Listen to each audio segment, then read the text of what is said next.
Have you ever noticed how we have this automatic reflex when someone asks, "How are you?" It's almost like a script we didn't write but feel forced to follow. You say, "I'm fine," even if your world is currently on fire. Absolutely. It's the great social lie. You could be exhausted, heartbroken, or absolutely ecstatic, but the mouth just says, "I'm fine." It's a safety mechanism, really. But the problem is, when you stop at fine, you miss the chance to actually connect, not just with others, but with yourself. That is exactly what we are diving into today. We are looking at how to break that "I'm fine" habit. We're going to walk through a typical day, from the moment the alarm rings to the moment your head hits the pillow, and explore the vocabulary of real human emotion. We aren't just talking about happy or sad, we're talking about the texture of our feelings. Right? Because language is the tool that gives shape to our internal weather. If you don't have the words to describe a feeling, it remains this vague, heavy fog in your head. But the moment you name it, whether it's overwhelmed or on cloud nine, you gain a little bit of power over it. So, I love this concept of tracking feelings through the chronology of a day. Let's start right at the beginning. The morning. That first conscious moment. The source material we're looking at today suggests there are really two teams when it comes to mornings. You have the peaceful and calm team and the tired and grumpy team. Oh, I am intimately familiar with both teams. Ideally, we want that clean page feeling. That sense of being fresh, where the day hasn't made any demands on you yet. That's peaceful. But let's be honest, how often does that happen? Rarely. More often, it's that groggy, heavy sensation. The word grumpy is so perfect for the morning because it's not deep depression, it's just irritation. You're annoyed at the sunlight. You're annoyed at the alarm. It's a low-level friction with the world. Exactly. And sometimes it's physical. There's a phrase that came up in our research, under the weather. I think this is one of the most useful idioms in the English language. It's polite, but it signals, back off, I'm not running at 100% today.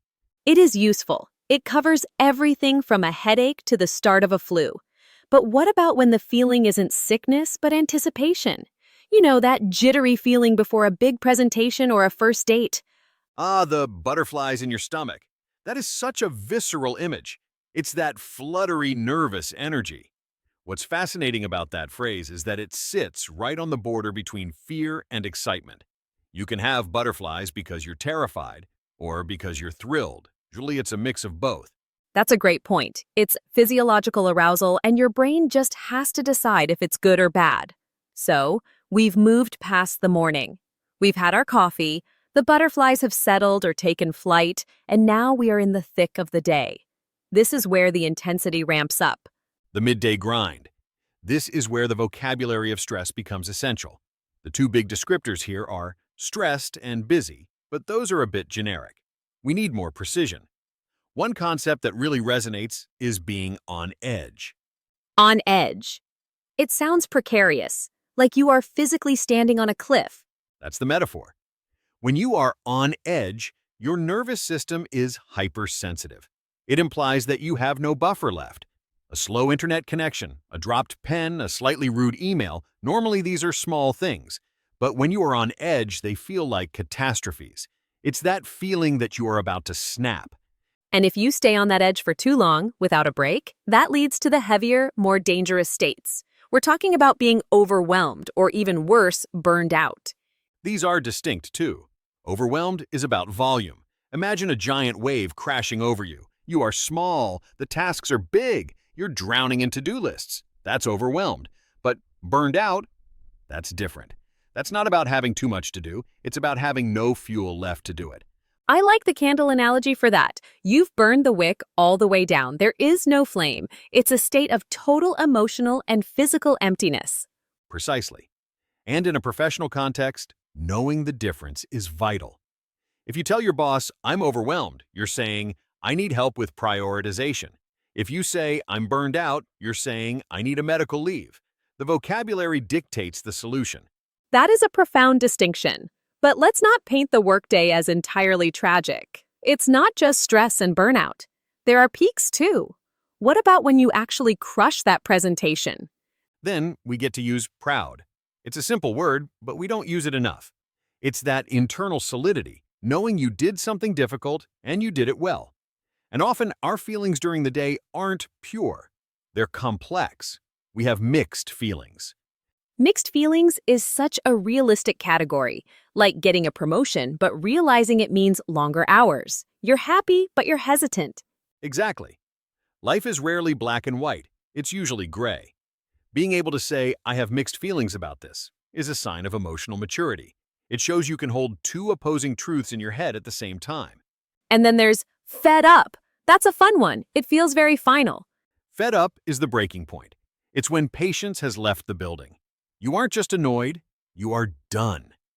I am fed up with this traffic, or I am fed up with being afraid to speak up. It's a catalyst for change, usually.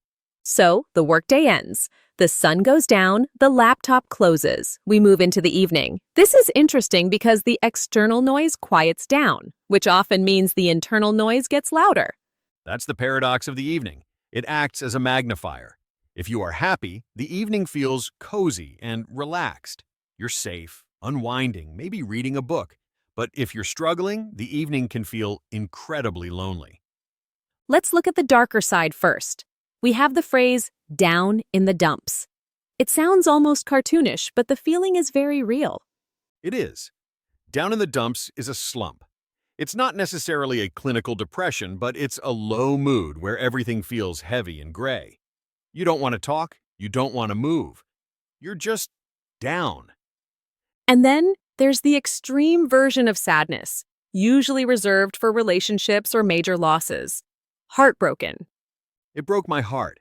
We use that for the big things: breakups, grief, major disappointments. It's physical pain in the chest. It's interesting that almost every language connects deep sadness to the heart organ itself. It feels like something has shattered. But let's swing the pendulum back. The evening can also be the time for the highest highs. The phrase on cloud nine came up. On cloud nine, total euphoria, floating. This isn't just I'm happy, this is I just got engaged or I just got my dream job. It's a feeling of being lifted above the mundane reality of the ground. So we've traversed this whole landscape, from grumpy mornings to stressful middays to cozy or lonely evenings. But the key takeaway here isn't just memorizing a list of adjectives. It's about the formula for using them. Right? The formula is simple but powerful. Feeling plus reason. I feel X because Y. Instead of just saying I'm tired, you say, I feel drained because I've been on edge all day. Why is adding the because so important? Because it validates the emotion. It connects the internal state to the external reality. It turns a complaint into an explanation.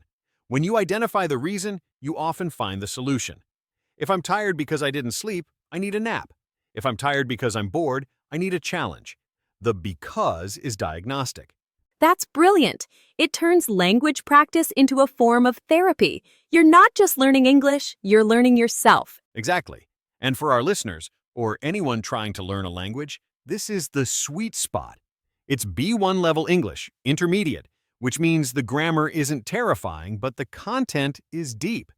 You can talk about real human experiences without needing a PhD in linguistics. It's about being honest. That seems to be the core message. Even if you just say, I feel nervous, that is infinitely better than the robot response of, I'm fine. Honesty connects us. If you tell me you're fine, we have nowhere to go. If you tell me you're burned out or on cloud nine, we have a conversation. We have a connection.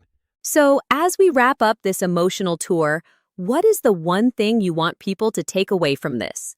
I'd say, don't be afraid of the negative words. We often think we need to project happiness to be polite. But saying, I'm feeling a bit down in the dumps, is actually a brave act. It invites empathy. So, use the full spectrum. Your vocabulary should be as colorful as your actual emotions. I love that. Your vocabulary should be as colorful as your emotions. And remember, it's a practice. You can start small. Maybe tonight, just ask yourself, how do I really feel? And try to answer with that formula. Feeling plus reason. And if you can do it in a second language, like English, you get double the credit. You're exercising your brain and your heart at the same time. A gym for the brain and the heart. I think that's the perfect place to leave it.